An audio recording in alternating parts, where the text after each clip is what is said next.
matter to exist.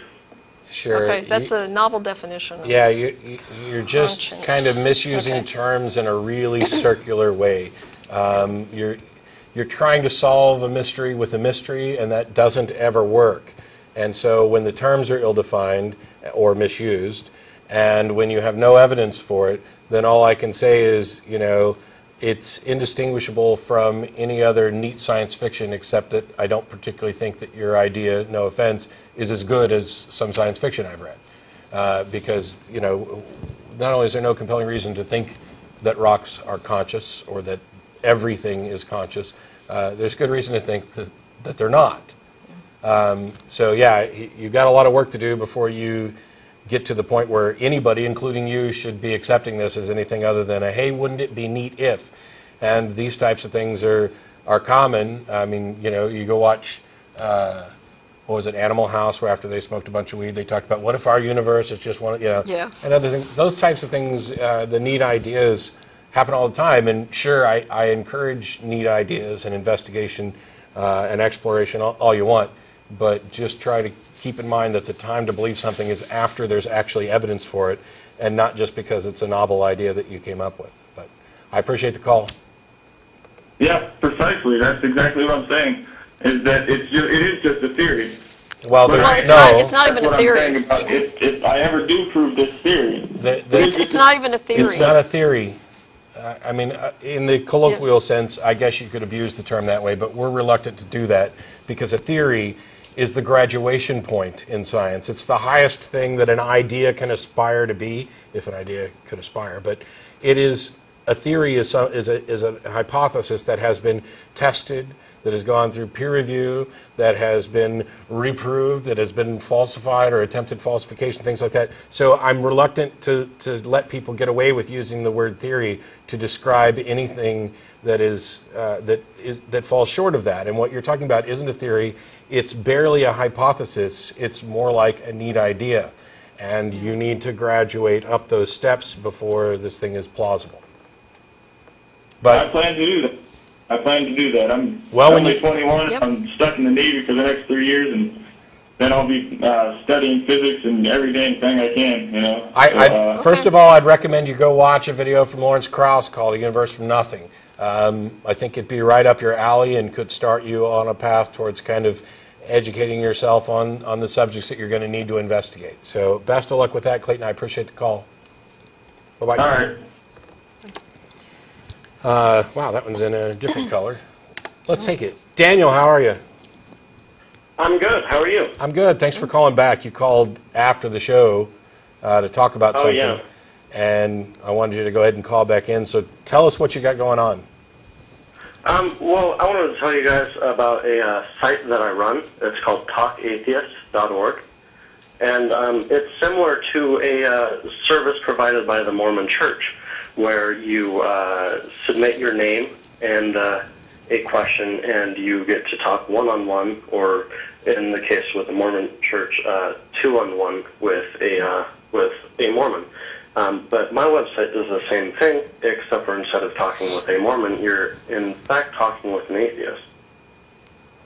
Okay. Interesting. How do you go about settling the issue of that pretty much atheism is just one thing, and whatever any atheist believes outside of the question of the existence of God is up to the individual? I mean, it's not like we have any authority or governing body or dogma. I mean, you know, are we rubber stamping atheists to be on the talk line, or is this just more a, you know, some kind of informal counseling or something? Yes, actually, in fact, we get that a lot. And if you look at the website, there's a disclaimer on the front page that says, you know, just because someone in the chat says one thing doesn't mean that all atheists believe that. You're just talking to one atheist, where, in fact, other atheists could, in fact, believe other things. It says that the beliefs of the person that you're talking to is not necessarily the beliefs of talkatheist.org or of atheists in general. Okay.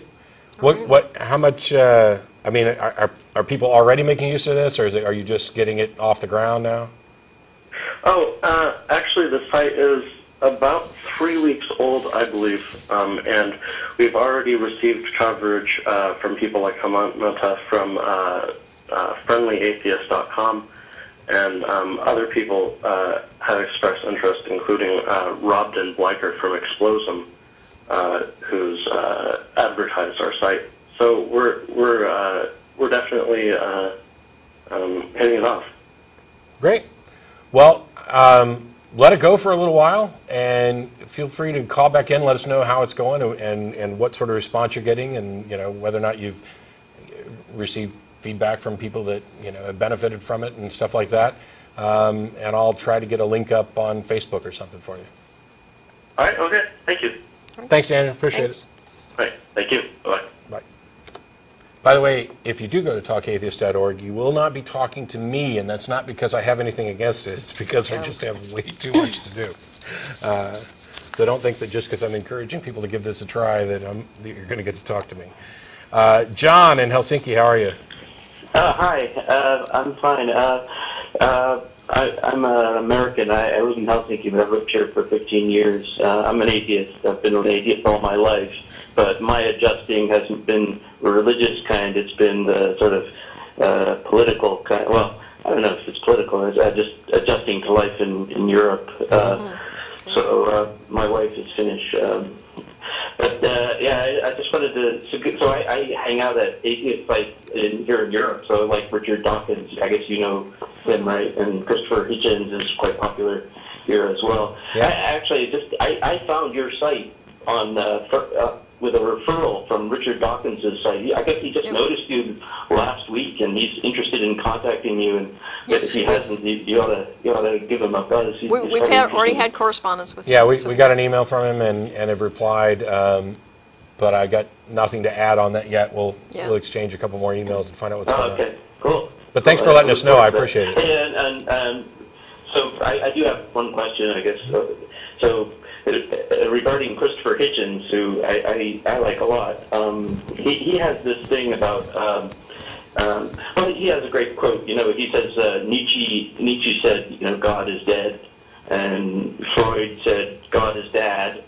And I guess his theory being that, God is this absurd, sort of it's not just that it's not true, but that it fulfills a political role in society. It's like a tyrant, basically, and people who are part of the flock, right, are slaves, and he considers that immoral. Which I wonder what your opinion is. Is it immoral to be subservient to a dictator, I guess? And is there any situation where it is not immoral? Like, for example, if you have a dog, right? Is it immoral to be to have a dog, to be the master of a dog? You know what I mean? Well, I think we're definitely crossing lines there when we talk about humans versus dogs. Generally speaking, I'm happy to agree with him. I can think of situations where it might be morally correct to revere, admire. I can definitely think of.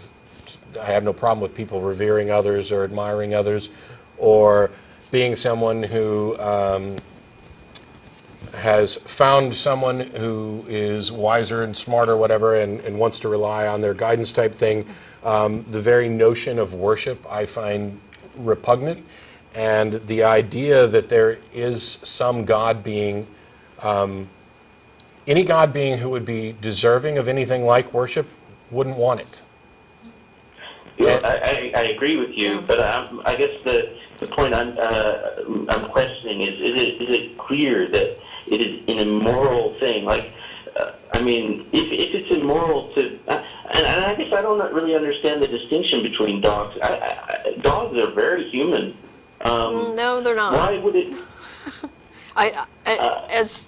I have 2 dogs, okay, and they're not humans, okay.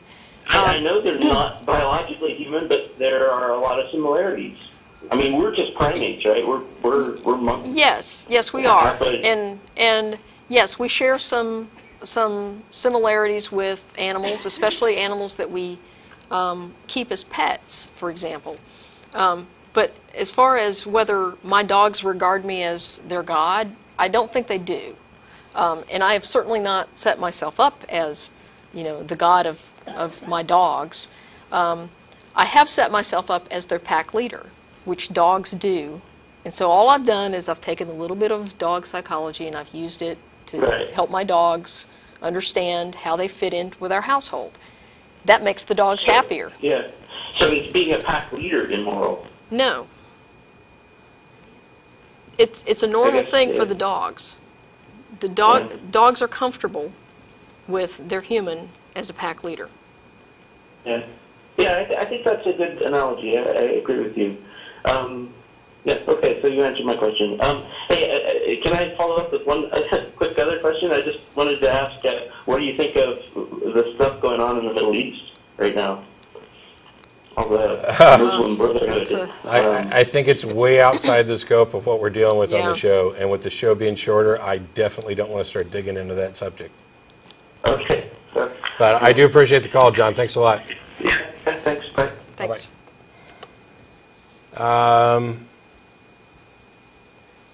Wow. Oh, as a reminder, after the show's over, we're going to be going to dinner, something I didn't announce beforehand, at El Arroyo at 1624 West 5th Street, near the intersection of 5th and Campbell, just on the east side of Mopac.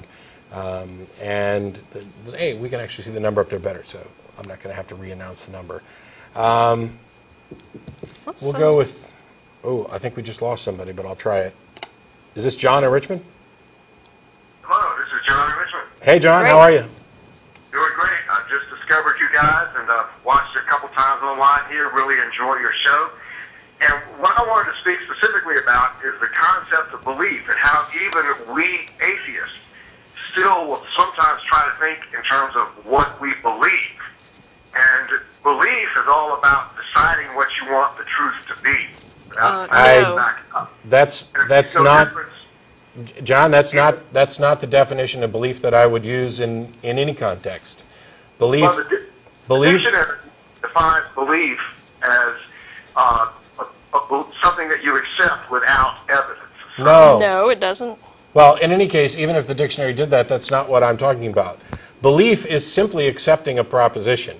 You can accept you can believe something for good reasons or bad reasons. And you can believe something to different degrees of certainty. You can be absolutely certain about very, very, very, very, very few things, and that's a separate discussion. But you can be very strongly believe something based on good evidence or bad evidence. You can kind of believe something based on good evidence and bad evidence. Belief isn't just accepting something without good evidence. That's faith. That's gullibility. My point would simply be that we all ought to try to understand that we would use words such as convinced. I'm convinced that, or after looking at the evidence, it seems to me, or et cetera, et cetera. But belief, even if you're saying I believe in supply-side economics, or whatever it is that you believe in. Well, there's a difference between believe in and believe that. And I don't see any reason to cripple the vocabulary just because particular words happen to be prevalent in religious and woo communities. The fact of the matter... It's not crippling the vocabulary. As a matter of fact, I got this whole idea from Sam Harris's new book, The Moral Landscape, and he talks about it. This is not my own unique idea. I picked this up from him just recently, and I began to pay attention to the way people use the word believe or belief in conversation, and this is what you find, is that believe or belief, typically when it's used in conversation, means that you're trying to accept something that because it's what you want the truth to be. And I don't buy that at all, and having read Sam's book and agreed with it, I don't know where you got that out of the book, and I can't speak for Sam, but all I can say is that when I talk about belief, I'm simply talking about accepting some proposition as true in the simplest possible sense. And then from there you move on to determining whether or not you believe it for good reasons or not. All right, well, I enjoy your show. I appreciate it. I would urge you, though, after the show sometime, go to a couple of dictionaries and look up the word belief. Why would I care? Dictionaries describe usage. They don't define things authoritatively.